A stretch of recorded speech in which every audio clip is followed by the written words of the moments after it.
my name is Megan Murphy, and I am an ally and a member of Evergreen Theater Collective's production of Antigone. And today I'm here to talk about a very important cause, and that is called the Trevor Project. The Trevor Project is the world's largest LGBTQ youth suicide prevention and crisis intervention organization. Suicide is the second leading cause of death among young people, and LGBTQ youth are 4 times more likely than their peers to attempt suicide.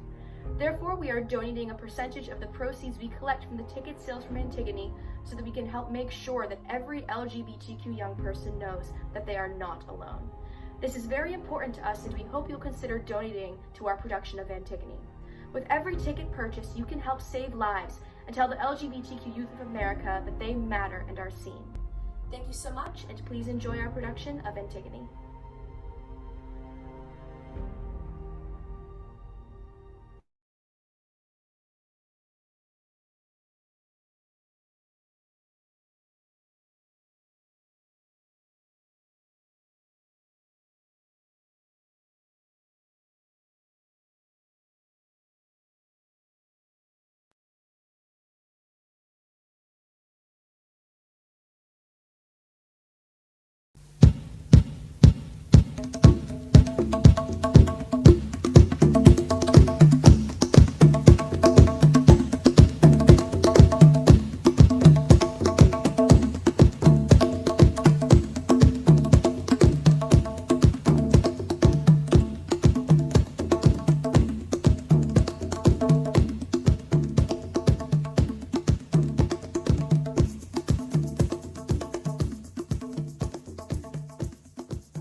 Ismene, sister of my blood and heart, do you see how Zeus would in our lives fulfill the fate of Oedipus, a world of heartache? For what if pain, affliction, outrage, and shame is lacking in our fortunes, yours and mine? And now this proclamation of today, made by our captain, general to the state, what can its purport be? Did you hear and heed, or are you deaf when friends are banned as foes? To me, Antigone, no word of friends has come, or glad or grievous, since we two were deprived of both our brothers in one day by double fratricide. And since in the night our Argive leaguers fled, no later news has reached me to inspirit or deject. I knew it was so, and that is why I asked you here, beyond the gates, to whisper it in your ear. What is it? Some dark secret troubles you? What, but the thought of our 2 brothers dead, the one by Creon graced with funeral rites, the other disappointed? Eteocles he has consigned to earth, as rumor has it, with obsequies that use and won't ordain, so gracing him among the dead below. But Polynices, a dishonored corpse, so by report the royal edict runs, no man may bury him or make lament, but must leave him tombless and unwept, a feast for vultures to scent and swoop upon. Such is the edict, if reports speak true, of Creon, our most noble Creon, aimed at you and me, yes, me too. And soon he will be here to promulgate. For such as have not heard his mandate, it is in truth no passing mood, for the edict says, whoever transgresses shall be stoned to death. So stands it with us. Now it is up to you to show if your actions match a noble birth. But how, my rash, fond sister, in such case can I do anything to help or harm? Tell me now, will you help me or not? Decide. In what bold venture? What are you planning? Will you help me recover the corpse? You would bury him even when it is forbidden to the city? Yes, he is my brother, and even if you deny him, yours. No one will say that I betrayed my brother. Will you persist, though Creon is forbid? What right is he to keep me from my own? Remind yourself, sister, of our father's fate. Abhorred, dishonored, self-convinced of sin, blinded himself his executioner. Think of his mother-wife, ill-sorted names done by a noose herself had twined to death. And last, our hapless brethren in one day, both in a mutual destiny involved, self-slaughtered, both the slayer and the slain. Remind yourself, sister, we are left alone. Shall we not perish, most wretched of all, if in defiance of the law we cross a monarch's will? Weak women, think of that. Not framed by nature to contend with men. Remember this too, that the stronger rules. We must obey his orders, these or worse. Therefore, I plead compulsion and entreat the dead to pardon. I perverse obey the powers that be. It is foolishness, I believe, to overstep one's place in anything. I will ask no more. Indeed, even if you were willing, I would not welcome such a fellowship. Go your own way. I will bury him myself. How sweet to die in such employ, to rest, sister and brother linked in sibling devotion. A sinless sinner banned a while on earth, but by the dead, commended, and with them, I shall abide forever. As for you, scorn, if you will, the eternal laws of heaven. I scorned them not, but to defy the state or break her ordinance, I have no skill. A specious pretext. I will go alone to lay my dearest brother in the grave. My poor dear sister, how I fear for you. Waste no fears on me, look to yourself. Well, at least let no one learn of your intent, but keep it secret, and so will I. No, tell it, sister. You will be the more despised if you fail to proclaim it to all the town. Your heart is hot for cold work. I please those whom it is most fitting to please. If you succeed, but you are doomed to fail.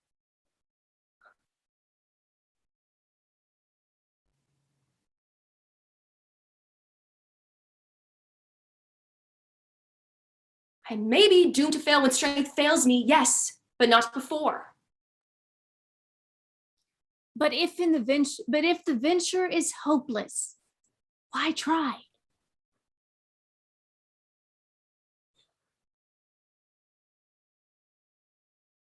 Sister, be quiet, or I shall hate you soon, and the dead will hate you too, with cause. Say I am mad, and give my madness reign to wreck itself. The worst that can befall is but to die an honorable death. Have your own way, then. It is a mad endeavor. Yet to those who love you, you are dear as ever.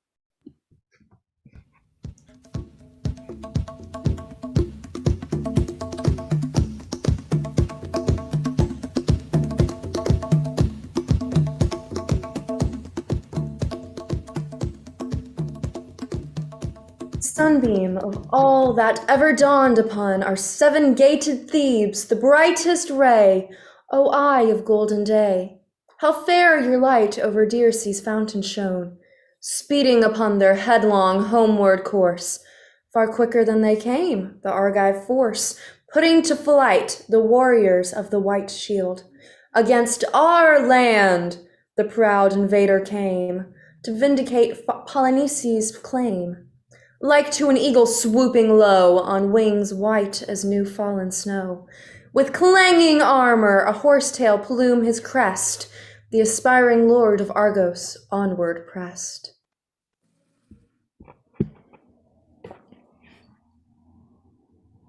Hovering around our city walls he waits, his spearmen raven at our seven gates. But before a torch our crown of towers could burn, before they had tasted of our blood, they turn, forced by the dragon. In their rear the din of Ares, panic struck they hear. For Zeus, who hates the braggart's boast, beheld that gold-bespangled host, as at the goal the pan they upraise. He struck them with his fork to lightning blaze. To earth from earth rebounding, down he crashed. The firebrand from the impious hand was dashed. As like a Bacchic reveler on he came, out breathing hate and flame, and tottered. Elsewhere in the field, here there great Ares like a war horse wheeled. Beneath his car down thrust, our foeman bit the dust. Seven captains at our seven gates thundered, for each a champion waits, for each left behind his armor bright, trophy for Zeus who turns the fight. Save two alone, that ill-starred pair, one mother to one father bare, who lance and rest one against the other, drove and both perished, brother slain by brother.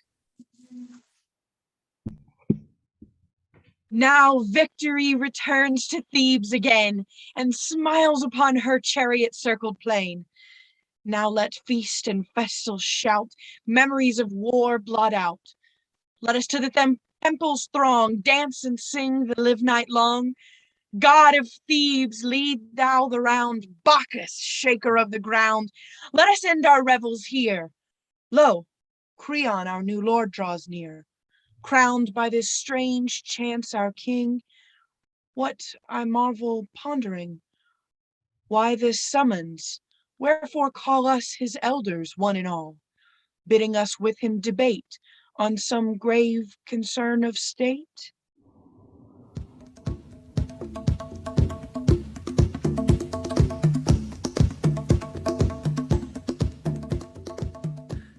Elders, the gods have righted once again our storm-tossed ship of state, now safe in port.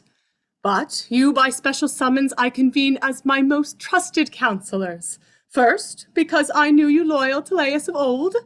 Again, when Oedipus restored our state, both while he ruled and when his rule was over, you still were constant to the royal line.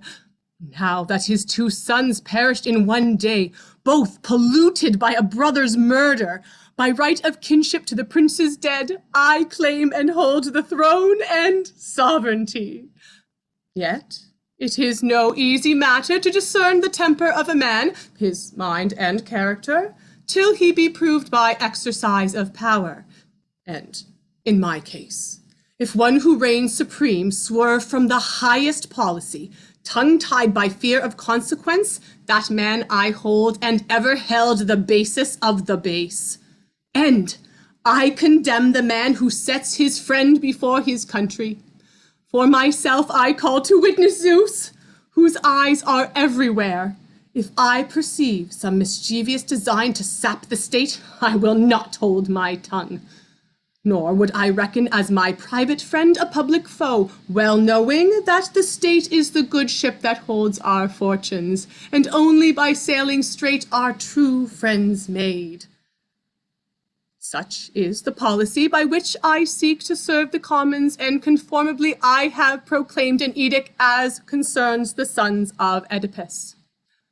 Eteocles, who in his country's battle fought and fell the foremost champion, duly bury him with all observances and ceremonies that are recompense for the heroic dead. But for Polynices, the miscreant exile who returned minded in flames and ashes to blot out his father's city and his father's gods, and glut his vengeance with his kinsmen's blood, or drag them captive at his chariot's heels? For Polynices, it is ordained that none shall give him burial or make mourn for him, but leave his corpse unburied, to be meat for dogs and carrion crows, a ghastly sight. So, I am purposed never by my will shall traitors take precedence over honest men. But all good patriots, alive or dead, shall be by me preferred and honored. Son of Menecius, thus is your will, to deal with him who loathed and him who loved our state. Your word is law. You can dispose of us the living as you will, as of the dead. See then that you execute what I ordain. On younger shoulders lay this grievous charge. Fear not, I've posted guards to watch the corpse. What further duty would you lay on us? Not to connive at disobedience. No man is mad enough to court his own death. The penalty is death. Yet hope of gain has lured men to their ruin often enough.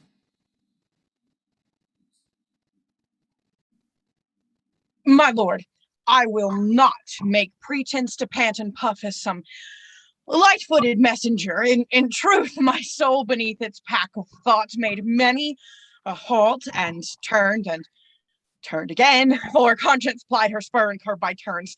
Why hurry headlong your fate, poor fool? She whispered. Then again, if Creon learns this from another, you will regret it more. And so a quick trip I completed at a slow pace. And that is how a short road becomes a long journey. But in the end, the forward voice prevailed. To face you, I will speak even if my report brings ill. For plucking courage from despair, I thought, let the worst happen. You can but meet your fate.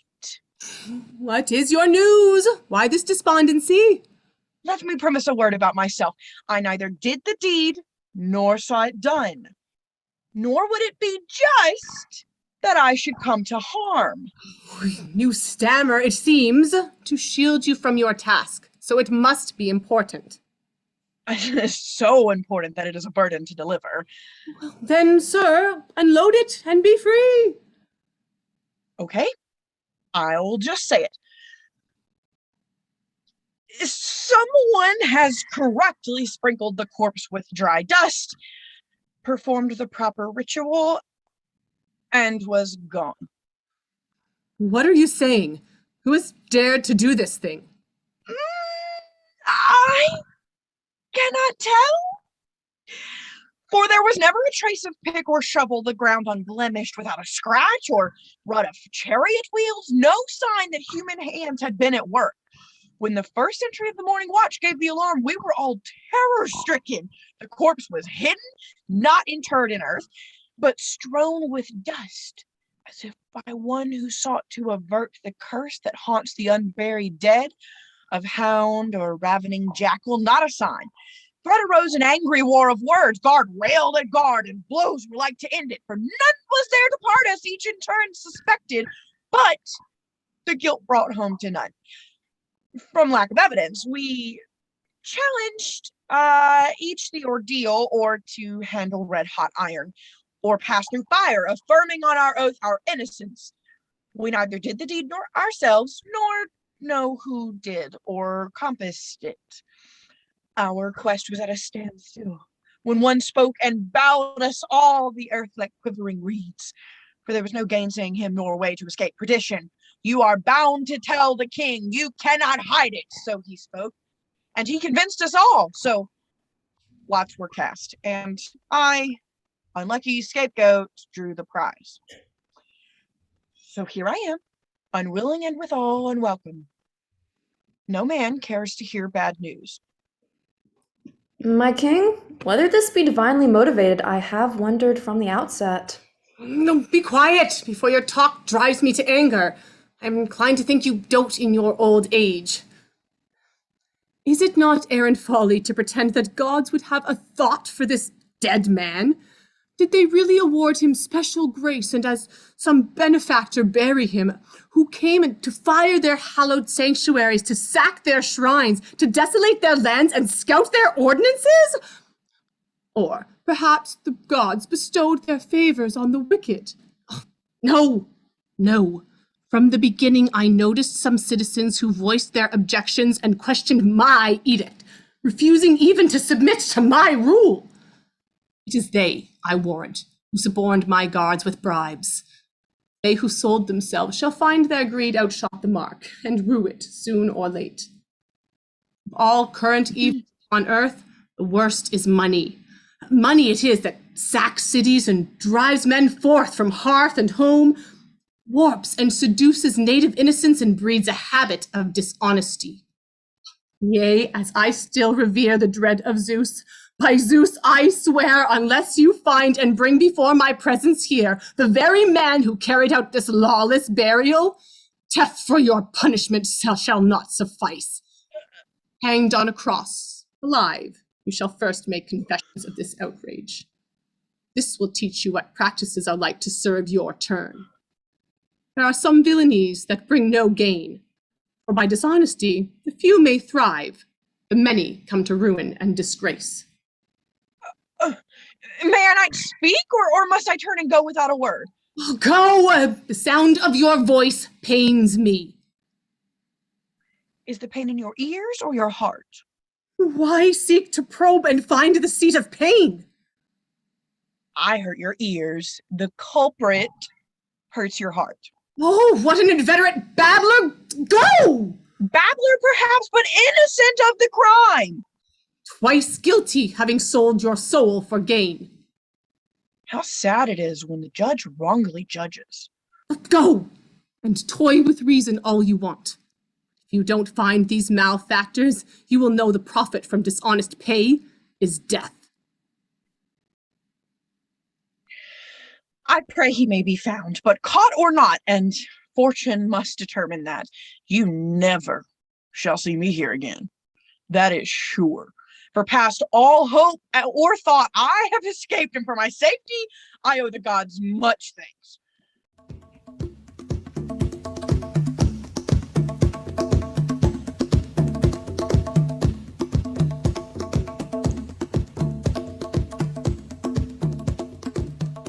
There are many wonders, but none such as man, who overcomes waves driven by the south wind, to extend his dominion across the seas. Even the eldest of the gods, Earth, immortal and unwearied, she too man bends to his service year after year with horse and plow. The birds of the air, the beasts of the wind, of the wood, and fish in the sea, he traps with his woven snare. He masters with art and cunning the deer who roam the mountains. He tames the wild horse and breaks it to the bit. Even the mountain bull he masters with his wit. Speech in the wind-swift speed of counsel and civic wit. He has learned for himself all these in the airy rain to fly, in the nipping airs that freeze neath the open winter sky. He has provision for all. Fell plague he has learned to endure, safe whatever may befall. Yet for death he has found no cure. Passing the wildest flight are the cunning and skill that guide man now to the light, but now to counsels of ill. If he honors the laws of the land and reveres the gods of the state, proudly his city shall stand. But a cityless outcast irate, who so bold in his pride from the path of right does depart, ne'er may I sit by his side or share the thoughts of his heart. What strange vision meets my eyes, fills me with a wild surprise. Sure I know her, sure 'tis she, the maid Antigone. Hapless child of hapless Oedipus, did you recklessly conspire, madly brave the king's decree? Therefore are they hailing thee.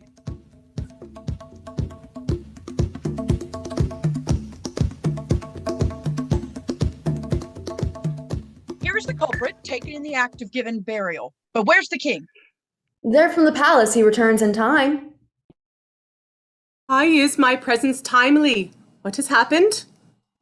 No man, my lord, should make a vow, for if he ever swears he will not do a thing, his afterthoughts belie his first resolve. When from the hailstorm of your threats I fled, I swore you would not see me here again.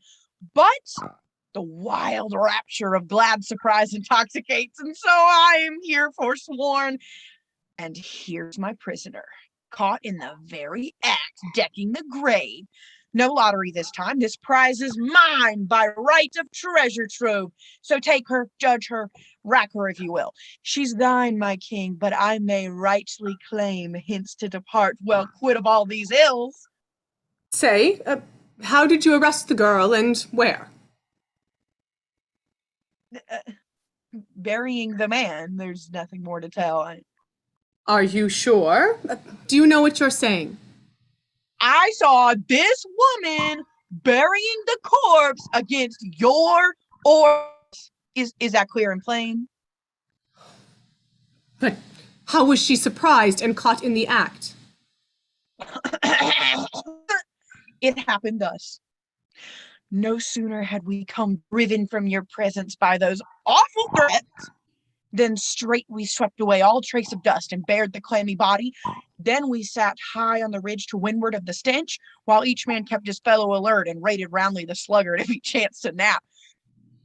So, All night long we watched until the sun stood high in heaven and his blazing beams smote us. A sudden whirlwind then upraised, a cloud of dust that blotted out the sky and swept the plain and stripped the woodlands bare and shook the firmament. We closed our eyes and waited till the heaven-sent plague should pass. It ceased, and lo, girl, a piercing cry she uttered, sad and shrill, as when the mother bird beholds her nest robbed of its nestlings.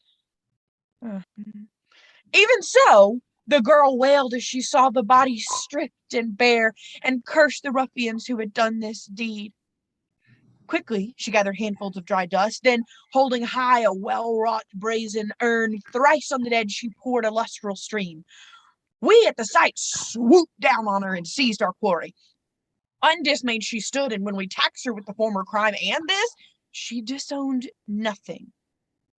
I was glad and grieved, for it is most sweet to escape oneself scot-free, and yet to bring disaster to a friend is grievous.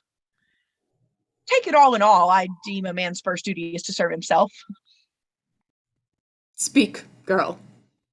Head bent down and downcast eyes. Do you plead guilty or deny the deed? Guilty. I did it. I deny it not. You, sir, can go where you like and thank your luck that you have escaped a heavy charge. Now, answer this question plain, yes or no. Did you know about my decree? I knew. Everyone knew. How could I not have? And yet you were bold enough to break the law. Yes, for these laws were not ordained by Zeus, and she who sits enthroned with gods below, justice, enacted not these human laws. Nor did I deem that you, a mortal man, could by a breath annul and override the immutable, unwritten laws of heaven. They were not born today nor yesterday. They die not, and none knows whence they sprang. I was not like who feared no mortal's frown to disobey these laws and to so provoke the wrath of heaven. I know that I must die. Even had you not proclaimed it, and if death is thereby hastened, I shall count it gain. For death is gain to him whose life, like mine, is full of misery. Thus my lot appears not sad, but blissful. For had I endured to leave my mother's son unburied there, I should have grieved with reason. But not now. And if in this you judge me a fool, I think it is a fool who judges. A stubborn daughter of a stubborn sire, she knows not to yield to trouble. Well, let her know the most stubborn of wills are soon bent, as the hardest iron, overheated in the fire to brittleness, flies soonest into fragments shivered through. A bit will tame the wildest horse, and he who in subjection lives must be meek. But this proud girl, in insolence well schooled, first overstepped the established law, and then a second and worst act of insolence, she boasts and glories in her wickedness? Now, if she can thus flout authority unpunished, I am woman, she the man. Though she may be my sister's child or nearer of kin than all who worship at my hearth, not she nor her sister shall escape the utmost penalty. For both I hold as arch conspirators of equal guilt. Bring forth the other. Even now I saw her within the palace, frenzied and distraught. Workings of a mind often discovered dark deeds in darkness schemed before the act. More hateful still, the miscreant who seeks when caught to make a virtue of the crime. Would you do more than slay your prisoner? Oh, not I. Your life is mine, and that's enough. Why dally then? To me no word of yours is pleasant, God forbid it ever should, please. Nor mine more acceptable to you, and yet how otherwise had I achieved a name so glorious as by burying a brother? So my townsmen all would say, were they not gagged by terror, manifold a king's prerogatives, and not the least that all his acts and all his words are law. Oh, of all these Thebans, none so thinks but you. Clearly they hold their tongues for fear of you. Have you no shame to differ from all these? To honor flesh and blood can bring no shame. Was his dead foeman not your kinsman too? One mother bore them and the same father. Why cast a slur on one by honoring one? The dead man will not bear you out in this. Surely, if good and evil fare alike. The slain man was no villain, but a brother. Patriot perished by the outlaw's brand. Nonetheless, the realms below require the rights. Not that the base should fare as do the brave. Who knows if this world's crimes are virtue there? But even death can make a foe a friend. My nature is for mutual love, not hate. Die then, and love the dead if you must. No woman shall master while I live. Lo, from out the palace gate, weeping over her sister's fate, comes Ismene. See her brow, once serene, beclouded now. See her beauteous face overspread with flush of angry red.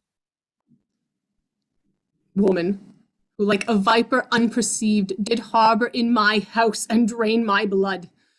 2 plagues I nurtured blindly, so it proves to sap my throne. Say, did you two abet this crime, or do you deny complicity?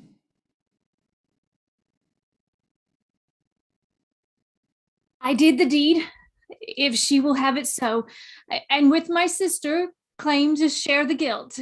That is not true. You would not act with me at first, and I refused your partnership. But now that you are in a sea of troubles, I am not ashamed to stand by you. Who did the deed the underworld knows well. A friend in word is never friend of mine. Oh, sister, scorn me not. Let me but share your work of piety, and with you die. Claim not a work in which you had no hand. One death is enough. Why should you die? What would life profit me bereft of you? Ask Creon, he's your kinsman and best friend. Do you enjoy mocking me like this? It is a sad mockery if indeed I mock. Oh, say if I can even help you now. No, save yourself. I grudge not your escape. Is even this boon denied?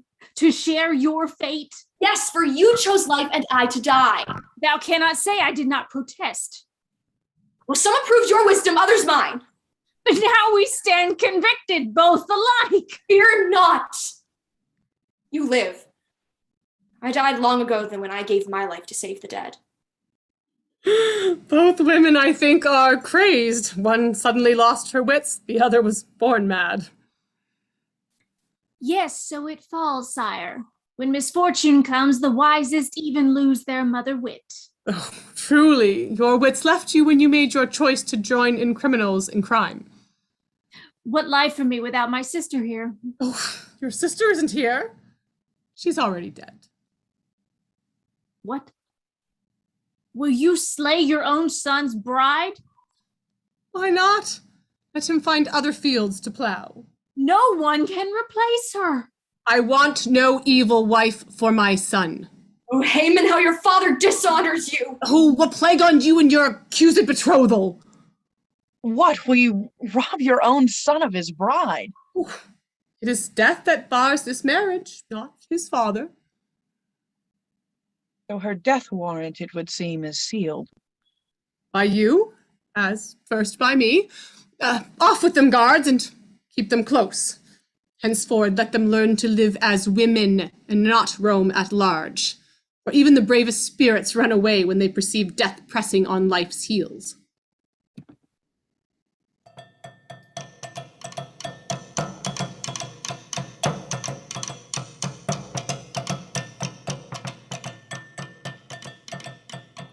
Thrice blessed are they who never tasted pain. Once the curse of heaven falls upon a clan, the infection spreads to woman and man. Age after age, and each the cup must drain. So when Etesian blasts from Thrace downpour, sweep o'er the blackening main and whirl to land. From ocean's cavernous depths his ooze and sand, billow on billow thunders on the shore. On the Labdacidae I see descending woe upon woe from days of old. Some god laid on the race of Malazan, and his rod scourges each age with sorrows never ending. The light that dawned upon its last-born son is vanished, and the bloody axe of fate has felled the goodly tree that blossomed late. O Oedipus, by reckless pride undone. Your might, O Zeus, what mortal power can quell? Not sleep that lays all else beneath its spell, nor moons that never tire, untouched by time, throned in the dazzling light that crowns Olympus's height. You reign, King, omnipotent, sublime, past, present, and to be, all bow to your decree. All that exceeds the mean by fate is punished, love or hate. Hope flits about on never wearing wings. Prophet to some light love she brings. But no man knows how her gifts may return, till 'neath his feet the treacherous ashes burn. Sure 'twas a sage inspired that spoke this word. If evil good appear to any, fate is near. And brief the respite from her flaming sword, here comes Haman in angry mood, youngest and last of your sons. Is it for his bride he's grieved, of her marriage bed deceived? Does he make his mourn for thee, maid forlorn, Antigone?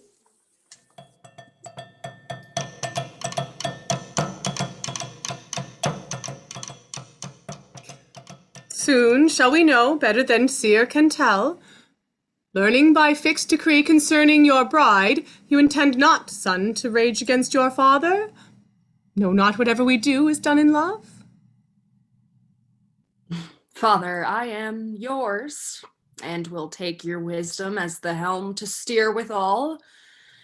Therefore no wedlock shall by me be held more precious than your loving governance.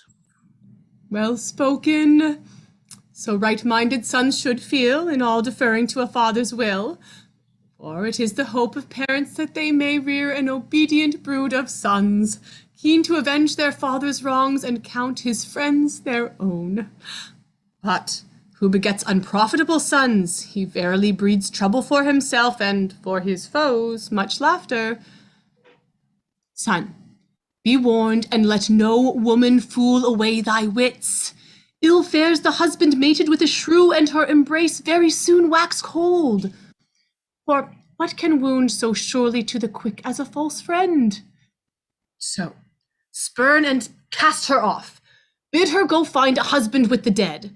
For since I caught her openly rebelling of all my subjects the one malcontent, I will not prove a traitor to the state. She surely dies. Go, let her, if she will, appeal to Zeus, the god of kindred. For if thus I nurse rebellion in my house, shall I not foster mutiny without? For that man who is good and just in his own home will prove a good man in the state as well. But he who overbears the law or thinks to overrule his rulers, such a person I will never allow. Whomever the state appoints must be obeyed in everything, both small and great, just and unjust alike. I warrant that such a person in either case would govern and be governed well. Such a man would in the storm of battle stand his ground, a comrade real and true. But anarchy, what evils are not wrought by anarchy? She ruins states and overthrows the home. She dissipates and routs the embattled host, while discipline preserves the ordered ranks. Therefore, we must maintain authority and yield no tittle to a woman's will. Better, if need be, men should cast us out than hear it said a woman proved his match. To me, unless old age has dulled my wits, your words appear both reasonable and wise. Father, the gods implant in mortal men reason, the choicest gift bestowed by heaven. It is not for me to say your heir, nor would I arraign your wisdom if I could. And yet, Wise thoughts may come to other men, and as thy son, it falls to me to mark the acts, the words, the comments of the crowd. Now the commons stand in terror of your frown and dare not utter aught that might offend, but I can overhear their muttered plaints. Know how the people mourn this maiden doomed for noblest deeds to die the worst of deaths. When her own brother, slain in battle, lay unburied, she suffered not his corpse to lie for carrion birds and dogs to maul.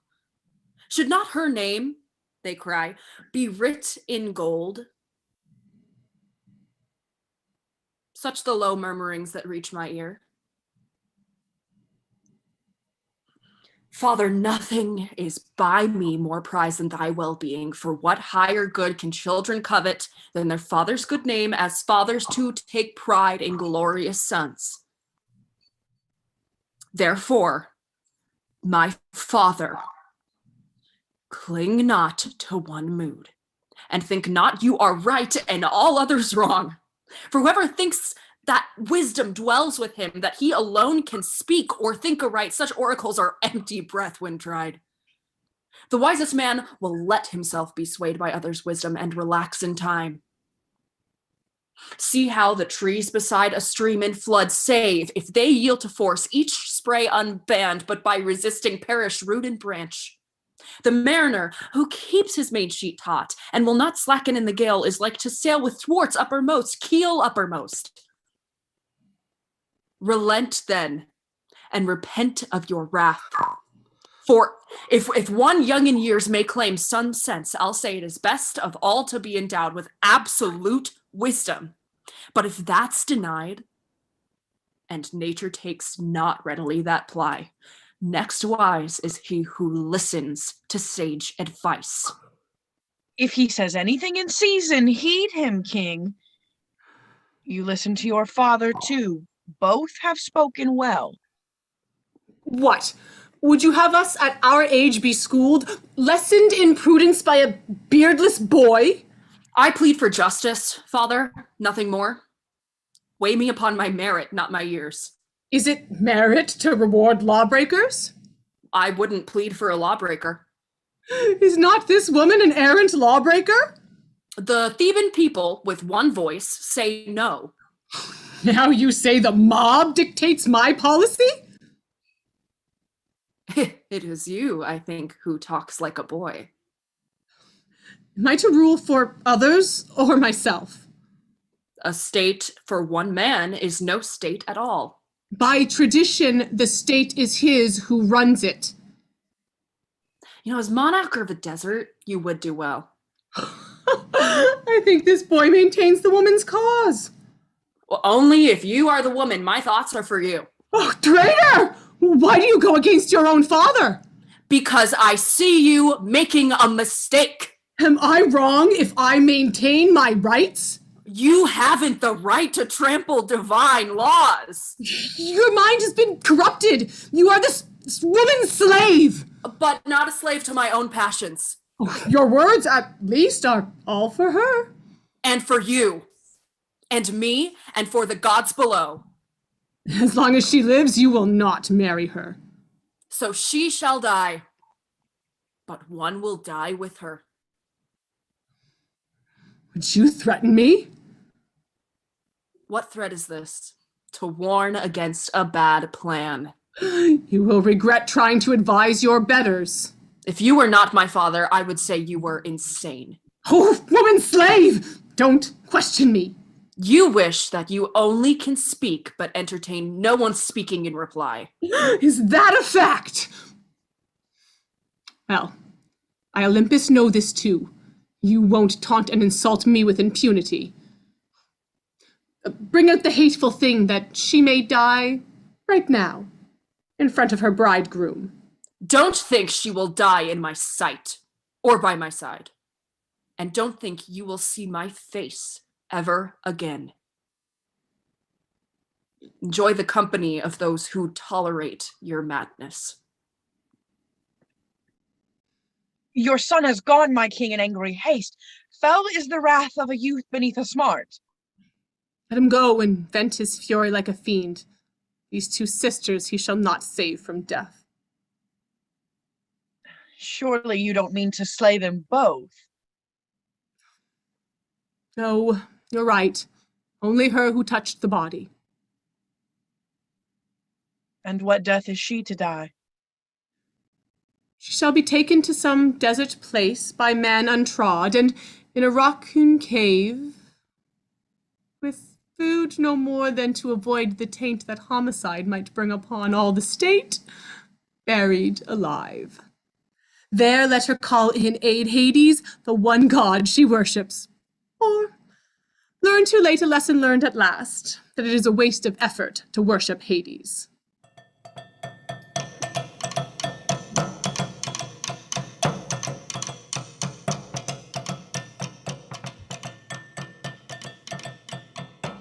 Love resistless in fight, all yielded a glance of your eye. Love who pillowed all night on a maiden's cheek does lie. Over the upland folds you roam, and the trackless sea. Love the gods captive holds, shall mortals not yield to thee? Mad are your subjects on, even the wisest heart. Straight to folly will fall at a touch of your poisoned dart. You did kindle the strife, this feud of kinsman of kin, by the eyes of your winsome wife, and the yearn her heart to win. For as her consort still, throned with justice above, you bended man to your will, oh, all invincible love. Though I myself am more aside from justice as I view this bride, who's such an eye in tears to drown.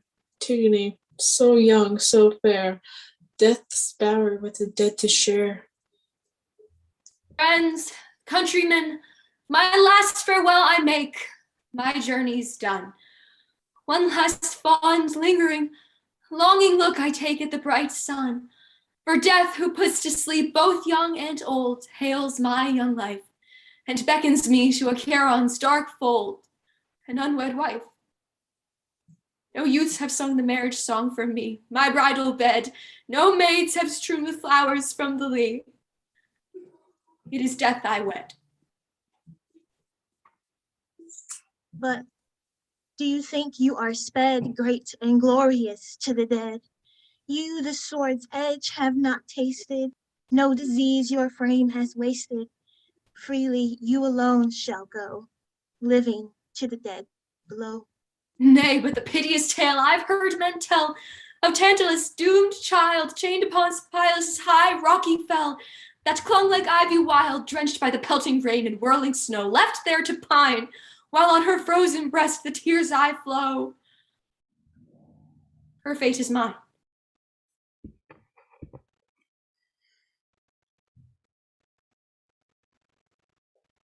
She was sprung of gods, divine, mortals we of mortal line. Like renown with gods to gain, recompenses all your pain. Take the solace to thy tomb. Hers in life and death your doom. Alack, alack, you mock me! Is it meet thus to insult me living to my face? Cease by our country's altars, I entreat, you lordly rulers of a lordly race.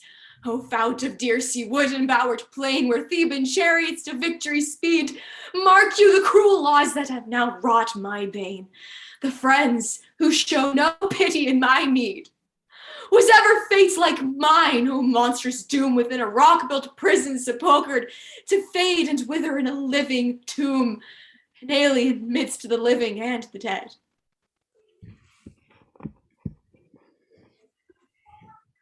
Overstepping the bounds of daring, you kicked the throne of justice, and there you have fallen, child.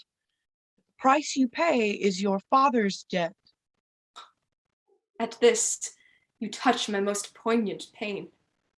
My ill-fated father's piteous disgrace, the taint of blood, the hereditary stain that clings to all of Labdacus' famed race. Woe worth the monstrous marriage bed where lay a mother with the son her womb had borne. Therein I was conceived. Woe worth the day, fruit of incestuous sheets, a maid forlorn. And now I pass, accursed and unwed, to meet them as an alien there below. And you, O brother, in marriage, O beasthead, 'twas your dead hand that dealt me this death blow.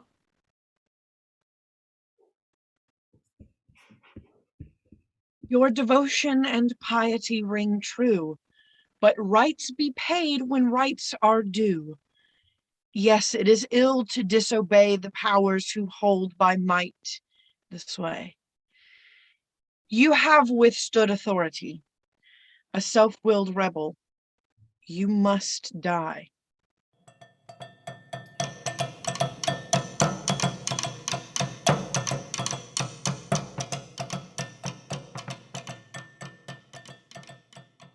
Wept, unwed, unfriended hence I go.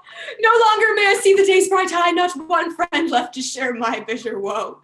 And over my ashes, heave one passing sigh. If cries and lamentation ever worked to prevent death, I wager they'd never end.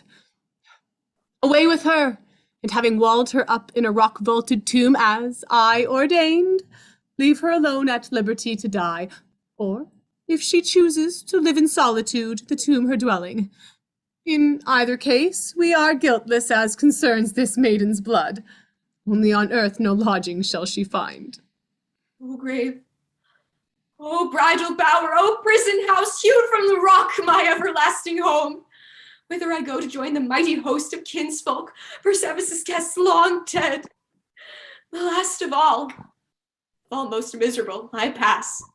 My destined span of years cut short, and yet good hope is mine that I shall find a welcome from my sire, welcome too from you, my mother and my brother dear.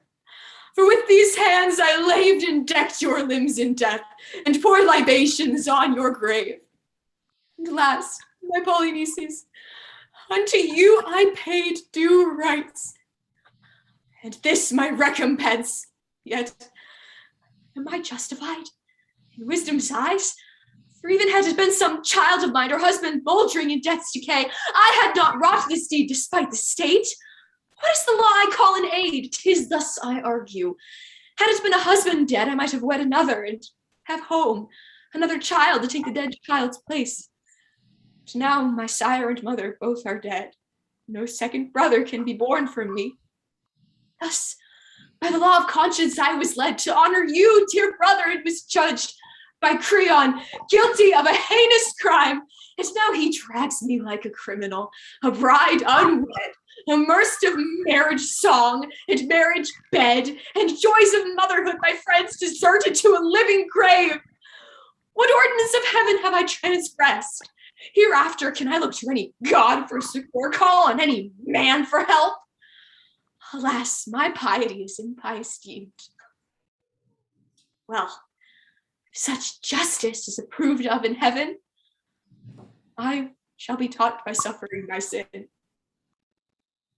But if the sin is theirs, oh, may they suffer no worse ills than the wrongs they do to me. The same ungovernable will drives like a gale the maiden still. Therefore my guards who let her stay shall smart full sore for their delay. Oh, woe is me. This word I hear brings death most near. I have no comfort. What he says portends no other thing than death. My fatherland, city of Thebes divine, you gods of Thebes, whence sprang my line. Look, puissant lords of Thebes, on me, the last of all your royal house you see. Martyred by men of sin, undone. Such reward my piety has won.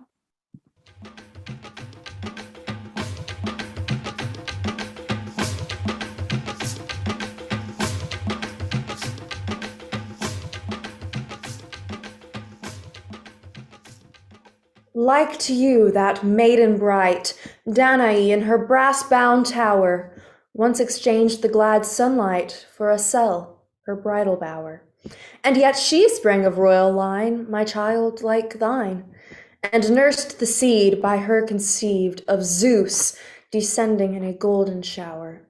Strange are the ways of fate, her power, nor wealth nor arms withstand, nor tower, nor brass-prowed ships that breast the sea from fate can flee. The strange child, the rash Edonian king, for words of high disdain, did Dionysus to a rocky dungeon bring, to cool the madness of a fevered brain. His frenzy passed.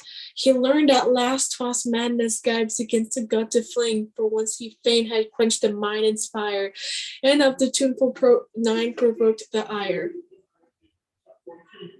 By the iron rocks that guard the double main, on Bosphorus' lone strand, where stretches Salmydes's plain in a wild Thracian land, there on his borders Ares witnessed the vengeance by a jealous stepdame taken, the gore that trickled from a spindle red, the sightless orbits of her stepsons twain.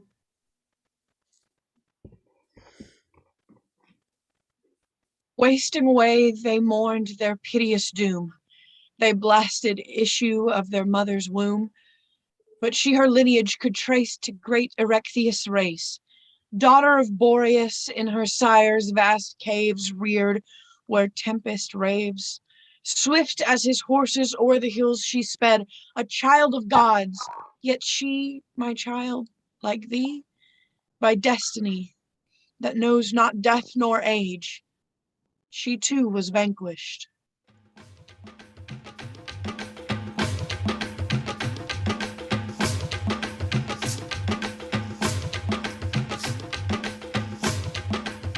Princes of Thebes, two wayfarers as one, having between us eyes for one, we are here. The blind man cannot move without a guide. What tidings, old Tiresias? I will tell you, and when you hear, you must heed the seer. I have never disobeyed you yet. So have you steered the ship of state aright? I know it, and I gladly own my debt. Be aware, then, that once again you teeter on the edge of fortune's grace. What is this? Thy words inspire a dread presentiment. The divination of my arts shall tell. Sitting upon my throne of augury, as is my wont, where every fowl of heaven finds harborage, upon mine ears was borne a jargon strange of twitterings, hoots, and screams. So knew I that each bird at the other tore with bloody talons, for the whir of wings could signify nothing else. Perturbed in soul, I straight essayed the sacrifice by fire on blazing altars. But the god of fire came not in flame, and from the thigh bones dripped and sputtered in the ashes a foul ooze. Gallbladders cracked and spurted up, the fat melted and fell and left the thigh bones bare. Such are the signs taught by this lad, I read. As I guide others, so the boy guides me. The frustrate signs of oracles grown dumb. O king, your willful temper ails the state, for all our shrines and altars are profaned by what has filled the maw of dogs and crows, the flesh of Oedipus's unburied son. Therefore the angry gods abominate our litanies and our burnt offerings. Therefore no birds trill out a happy note, gorged with the carnival of human gore. Oh, ponder this, my son. To err is common to all men, but the man who having erred hugs not his errors, but repents and seeks the cure, is not a wastrel nor unwise. No fool, the saying goes, like the obstinate fool. Let death disarm your vengeance, or forbear to vex the dead. What glory will you win by slaying twice the slain? I mean you well. Counsel's most welcome if it promise gain. Old men, you all let fly at me your shafts like archers at a target. Yes, you even set your soothsayer on me. Peddlers are you all, and I the merchandise you buy and sell. Go to and make your profit where you will. Silver of Sardis changed for gold of India. You will not purchase this man's burial. Not true the winged ministers of Zeus should bear him in their talons to his throne. Not even in awe of prodigy so dire would I permit his burial. For I know no human defiler can assail the gods. This too I know, Tiresias.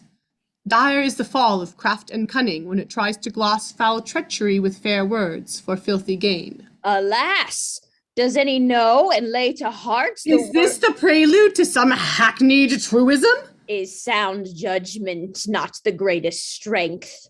Yes, and foolishness is the worst disease. You are infected with that ill yourself. I will not trade insults with you, seer. And yet you say my prophecies are frauds. Prophets are all a money-getting tribe. And tyrants are all profit mongers. Do you know you are addressing your ruler? Ruler of the state and savior, thanks to me. Skilled prophet you are, but to wrong inclined. Take heed. You will provoke me to reveal the mystery deep hidden in my heart. Oh, say on. But see that it is not said for gain. Where you are concerned, I will never gain. Be sure you will not traffic on my patience. Know then for sure, the coursers of the sun not many times shall run their race before you shall have given your own offspring in quittance of the murder. Life for life, for that you have entombed a living soul and sent below a denizen of earth and wronged the nether gods by leaving here a corpse unholy, unwept, unburied. Herein you have no part, nor even the gods in heaven, and you usurped a power not yours. For this, the Erinyes, avenging spirits of the gods who dog the steps of sin, are on your trail. What these have suffered, you shall suffer too. And now, consider whether bought by gold I prophesy. For yet a little while the sound of lamentation shall be heard of men and women through your desolate halls, and all your neighbor states are leagued to avenge their mangled warriors who have found a grave in the maw of wolf or hound or winged bird that flying homeward taints their city's air.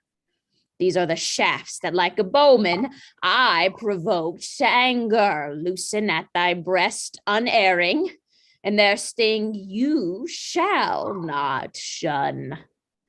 Boy, lead me home, that he may vent his spleen on younger men, and learn to curb his tongue with gentler manners than his present mood.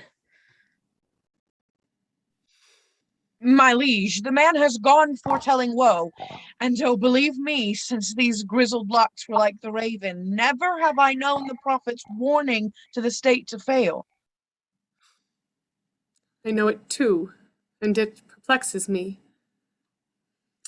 To yield is grievous, but the obstinate soul that fights with fate is smitten grievously. Son of Menecius, listen to good advice. What should I do? Advise me, I will heed.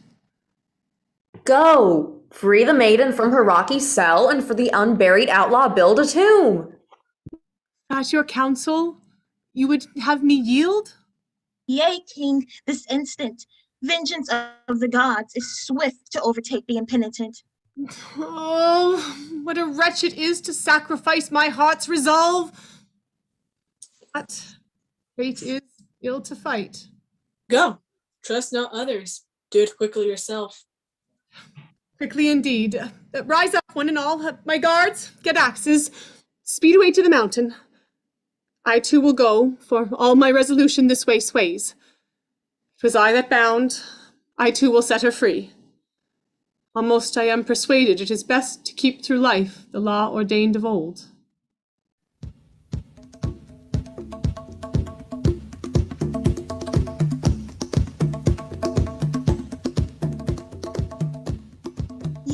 are by many names adored, child of Zeus, the god of thunder, of a Theban bride, the wonder, fair Italia's guardian lord, in the deep embosomed blades of the Eleusinian queen, haunt of the Bacchanals, men and maids, Dionysus, you are seen, where Where Ismenus Venus rolls his waters, where the dragon's teeth were sown, where the Bacchanals, your daughters, roam thee roam. They're your home. Thebes, Dionysus is your own. You, on the two-crested rock, lurid flaming torches see, where Carissian maidens flock, you the springs of Castaly. By Nisus bastion ivy clad, by shores with clustered vineyards glad, there to you the hymn rings out, and through our streets we Thebans shout, all hail to you.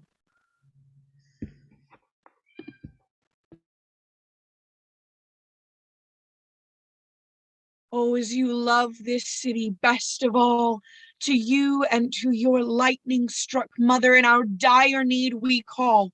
You see with what a plague our townsfolk sicken, your ready help we crave, whether down Parnassian heights descending, or over the roaring straits your swift way wending, brightest of all the orbs that breathe forth light, authentic son of Zeus, immortal king, leader of all the voices of the night, come, and your train of Thyiads with you bring, your maddened rout, who dance before you all night long and shout, Iacchus the giver.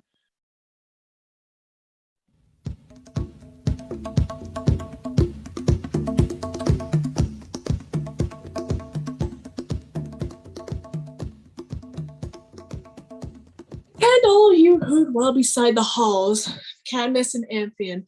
No man's life as of one tenor would I praise or blame.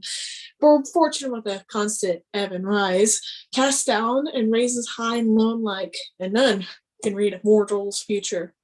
Take Creon. He, I thought, if any man was inviolable, he had saved this land of Cadmus from my enemies and attained a monarch's powers and ruled the state supreme, while a no right noble issued crowned his bliss. All is gone, wasted for a life. Without life's joys, I count a living death. You'll tell me he has ample store of wealth, those pomp and circumstance of kings, but if these give no pleasure, all the rest I count the shadow of a shade, nor would I weigh, but his wealth and power against a gram of joy. Whew. what fresh woes do you bring to the royal house? Both dead and they who live deserve to die. Who the slayer? Who the victim? Speak! Haman, his blood shed by no stranger hand. What do you mean? By his father's or his own? His own, in anger for his father's crime. What the prophet spoke has come to pass! So stands the case. Now it is for you to act. Look, from the palace gates I see approaching Creon's unhappy wife, Eurydice. Comes she by chance or learning of her son's fate? Men of Thebes, I overheard your talk as I passed out to offer up my prayer to Pallas and was drawing back the bar to open wide the door. Upon my ears there broke a wail that told of household woe. Stricken with terror in my handmaid's arms, I fell and fainted. But repeat your tale to one not unacquainted with misery. Dear mistress, I was there and will relate the perfect truth in omitting not one word. Why should we gloss and flatter to be proved lies hereafter? Truth is ever best. Well, in attendance on the king, your husband, I crossed the plain to its utmost margin, where the corpse of Polynices, non-mauled, was lying yet. We offer first a prayer to Pluto and the goddess of crossways, with contrite hearts to deprecate their ire. Then, lads with lustral waves, the mangled corpse, laid it on fresh looped branches, lent a pyre into his memory piled a mighty mound of Mother Earth. Then to the caverned rock, the bridal chamber of the maiden Death, We sped about to enter, but a guard heard from that godless shrine a far shrill wail, and ran back to our lord to tell the news. But as he nearer drew a hollow sound of lamentation, to the king was home, he groaned and uttered the bitter plaint. Am I prophet? Miserable me! Is this the saddest path I ever had trod? 'Tis my son's voice that calls me. On, press on, my henchmen haste with double speed to the tomb, where rocks downtown have made a gap. Look and tell me if in truth I recognize the voice of payment nor hand of deceives. So, at the bidding of our distraught lord, we looked, and in the cavern's vaulted gloom, I saw the maiden lying there, a noose of linen strut twined about her neck, and close beside her, clasping her cold form, her lover bewailing his dead bride. Death wedded in his father's cruelty. When the king saw him with a terrible groan, he moved towards him, crying, "Oh, my son, what have you done? What ailed you? What has reft you of your reason? Oh, come forth, my son, your father supplicates." But the son glared at him with tiger eyes, spat in his face, and without a word, drew his two-hilted sword and swing, but missed. And the father lying flying backwards. And the boy, wroth of himself, poor wretch, incontinent, fell on his sword and drove it through his side. Whole, but yet breathing, clasped on his lax arms, the maid, her pallid cheek incarnated with its spying grasps. So there they lay, two corpses joined in death. His marriage rites are consummated in the halls of Hades. A witness, however, ills befall mortals. The failure of careful consideration is the worst of all.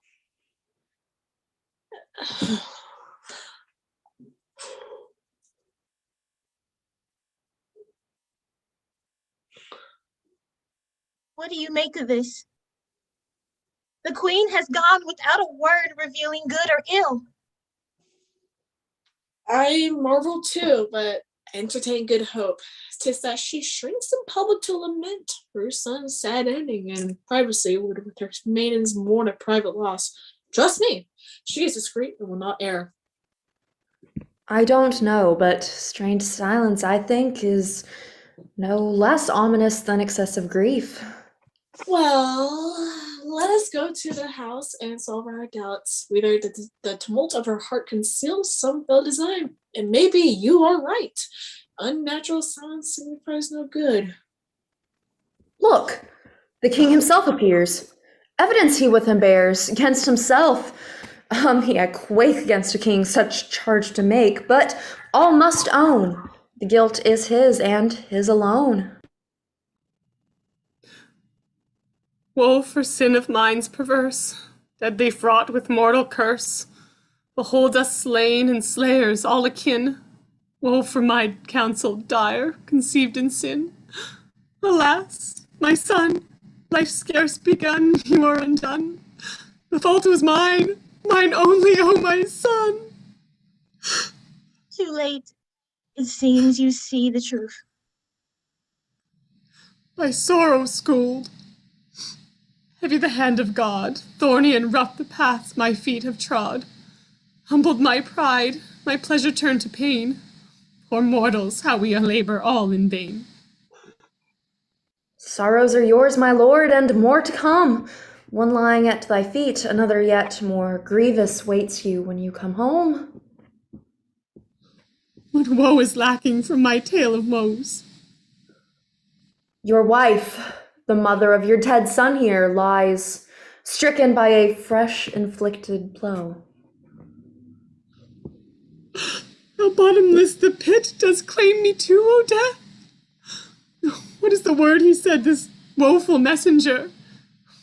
Say, is it fit to slain anew a man already slain? Is death at work again? Stroke upon stroke, first son, then mother slain? Look for yourself. She lies for all to view. Alas, another added woe I see. What more remains to crown my agony? A minute past, I clasped my lifeless son, and now another victim death has won. Unhappy mother, most unhappy son.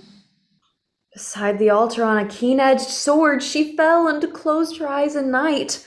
But first she mourned for Megarius, who nobly died long since. Then for her son, with her last breath she cursed you, the slayer of her sons. Shudder with fright, for a two-edged sword to slay outright a wretch like me, when made with misery.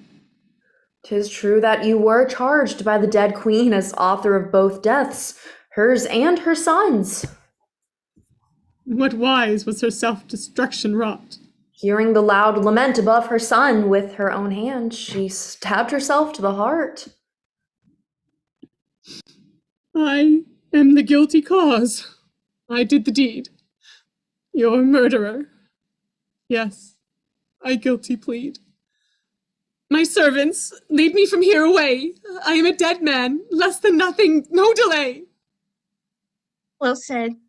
If in disaster anything is well, evil beyond endure demands the swiftest cure. Come, fate, friend at need, come with all speed. Come, my best friend, and speed my end. Away, away, let me not look upon another day. This for tomorrow. To us our present needs, that they whom it concerns must take in hand.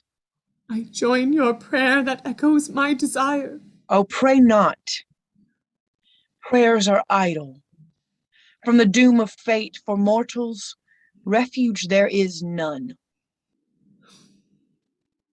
Away with me, a worthless wretch who slew, unwitting you, my son, you, mother too. Where to turn I know not, every way leads but astray, and on my head I feel the heavy weight of crushing fate. The best part of happiness is a wise heart. And to defraud the gods in anything with perils fraught. Swelling words of high-flown might, mightily the gods do smite. Chastisement for errors past, wisdom brings to age at last.